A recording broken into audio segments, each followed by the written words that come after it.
Halo 5. It has finally freaking arrived. After 3 years of development, it's here, and we have the review. What's going on, guys? This is Genesis with Bonus Round Gaming. Without further ado, let's get right into it. This is our first game review, so let's go. So, Halo 5. I'm a huge Halo fan. I've been a Halo fan since Halo Combat Evolved. Halo is what made me buy an Xbox, or my parents rather. It's what made me have my parents buy me an Xbox. So of course, naturally, Xbox has been my system of choice. So Xbox 360 came out, Xbox 3, and I got one of those. Halo 2, Halo 3, awesome games. I love the campaign. Love multiplayer. Online was just ridiculous. Home, you got your split screens going, your LAN parties. It was amazing. So many good memories. So now we jump to Halo 4, because those are just the first three. We jumped to Halo 4.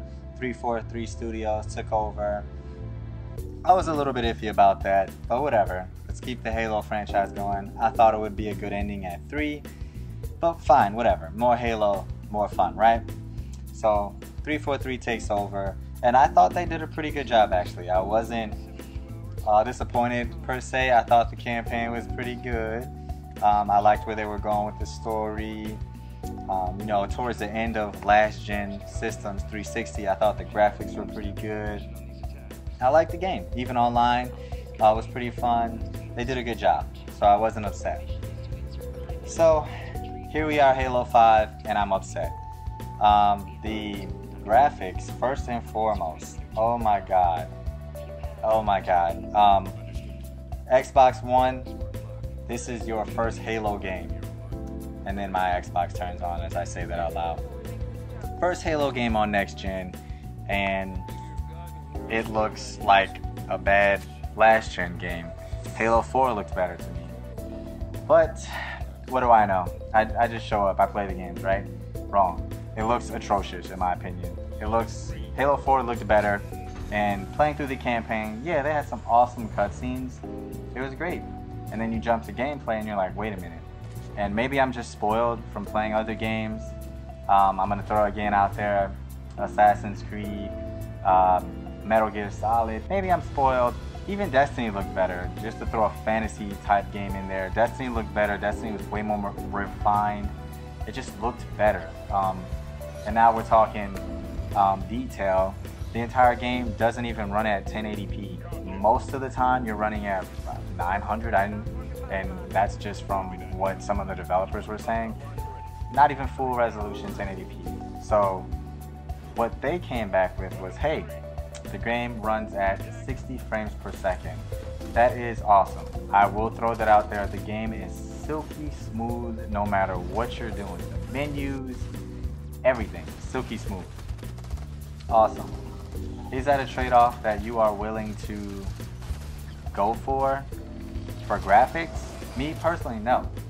I would gladly take 30 frames per second and great graphics. That's just me. But hey, they decided to forego that, and they released it. So I'll leave the graphics alone. You can be the judge if you've played it or not, or if you've seen gameplay. What are your thoughts? You always got the comments down below. We got our social media, Instagram and our Twitter page. Definitely reach out to us. Let us know what you think. But that's where I stand on it. And again, huge Halo fan. I'm not coming into this review making excuses. I'm not gonna be biased. This is my Halo fan opinion. So, moving on from the graphics, the story itself.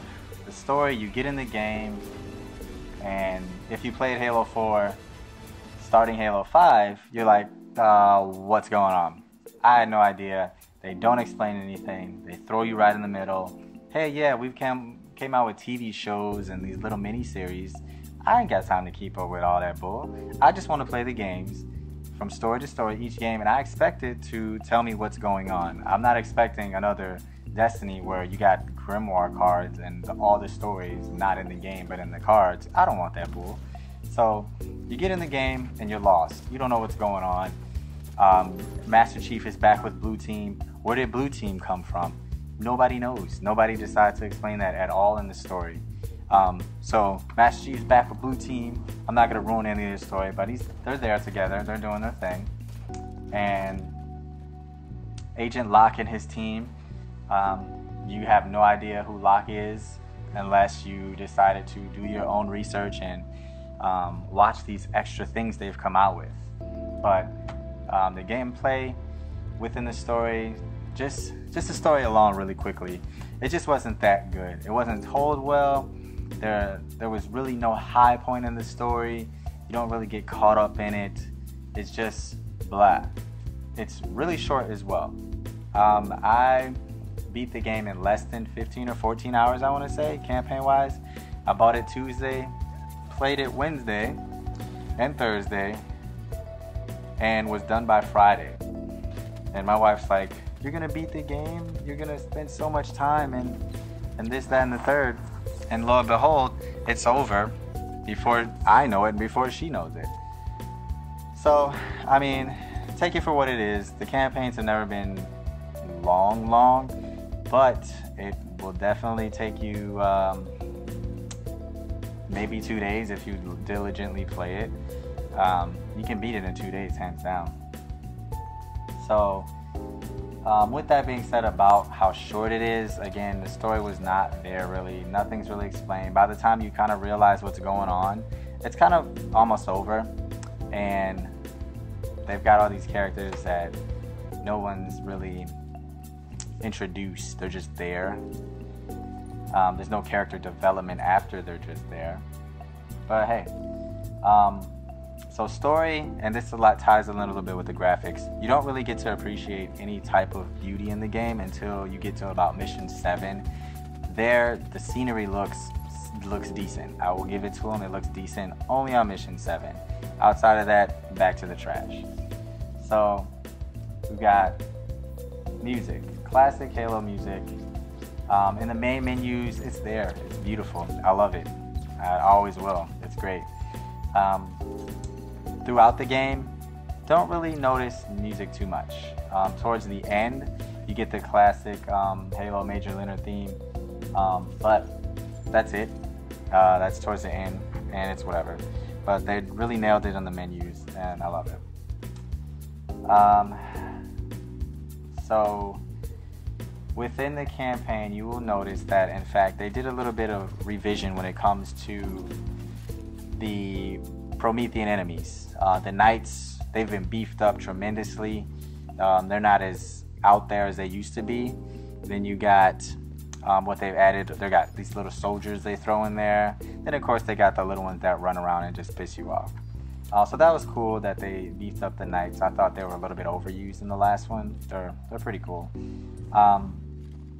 What else do you have? You have the weapons across the board have been pretty much redone. Nothing seems really overpowered. The battle rifle and DMR and multiplayer are pretty legit, but that's another story. But overall, all the weapons felt good. There's a decent variety as well. Covenant, Promethean, and human weapons, grenades alike. Pretty cool. So that was that.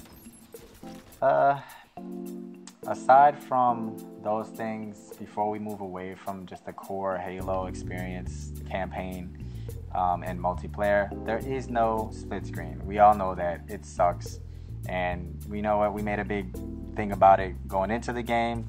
Now that it's here, it's still a big thing. I can't play with anyone that comes over. Freaking blows. Outside of that, no LAN parties. So even if we can't play on the same system, sure, just bring over your Xbox and a TV, which is inconvenient, but hey, let's do that. Nope, can't do that either. No LAN party support. So those are just things that you guys want to definitely keep in mind when spending money on a game now. $60. Games aren't cheap. And, you know, if you're taking away some of the core experiences that made the game great for $60, it's kind of something you want to think about. Within the campaign too, I know I said we were going to move away from it, but within the campaign, you got your team, and, you know, since we're talking about removing co-op, one of the things that 343 said was, hey, we don't want to have 2 Master Chiefs running around like it was in the past. We've got your squad to work with now, so when doing multiplayer, or even just doing solo campaign, you got these other 3 people you're with. You can, instead of dying instantly, you can revive each other now. That's cool sometimes, unless you die and then you have to wait while the computer gets trashed and you're just sitting there wasting time, or you bleed out, one of the two. Whatever, it's a waste of time in my opinion. When you're playing through the campaign though, there's no real use for them. Sure, you can mark positions or where you want them to go, you can focus fire on people, but other than that, there's no real use. And it just goes back to, I would rather had 2 Master Chiefs run around and been able to play with somebody. Online, you can play with 4 people during the campaign, which, you know, is pretty cool. I will say that 4-player co-op is awesome, even though the campaign stuff is blah. They've added a few new things in there. You can do the ground pound, which everybody sees. You can do the shoulder charge. There's a lot of sprinting involved, but in the campaign, there's no real use for those things.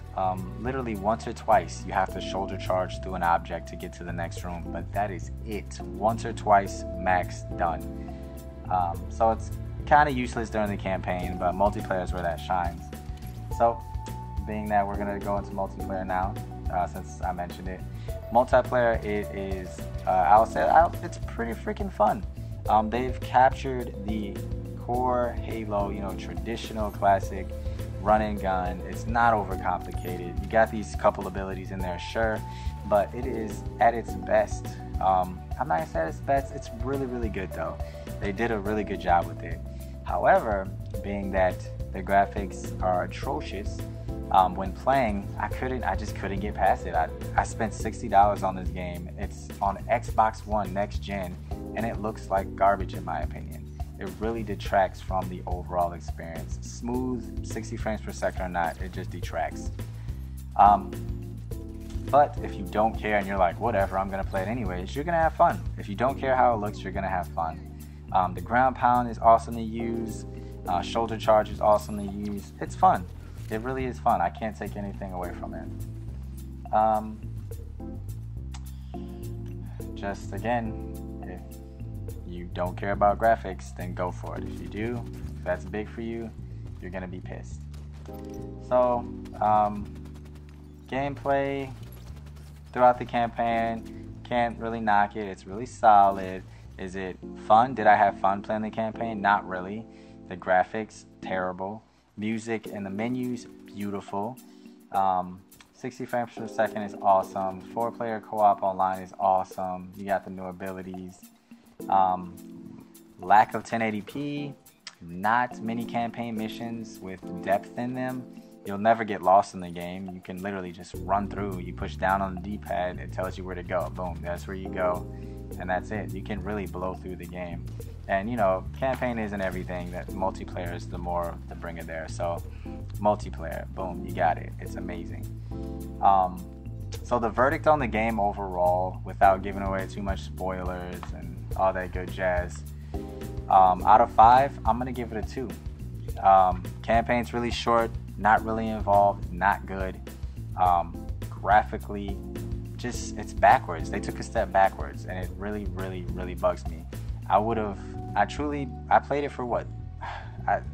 All that aside, it's not worth $60 in my opinion. I give it a 2 out of 5. If you do not care about graphics, if you don't care about, you know, gameplay and intuitiveness and, you know, involvement in the campaign, then go for it. Multiplayer, the levels barely looked like they were finished in my opinion. It's just not a great game or a good game. It's below average.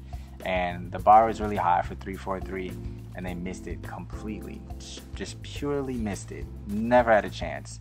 And I feel like I should have known this coming after the Master Chief Collection was destroyed. But hey, it is what it is, and here we are. So again, definitely some things to consider before you go out and make that purchase. 2 out of 5 for me, being a huge Halo fan. Just disappointed all around. But again, that's just my thoughts. Let me know if you agree or disagree in the comments. This is Genesis with Bonus Round Gaming. Don't forget to like and subscribe. Until the next video, guys, peace.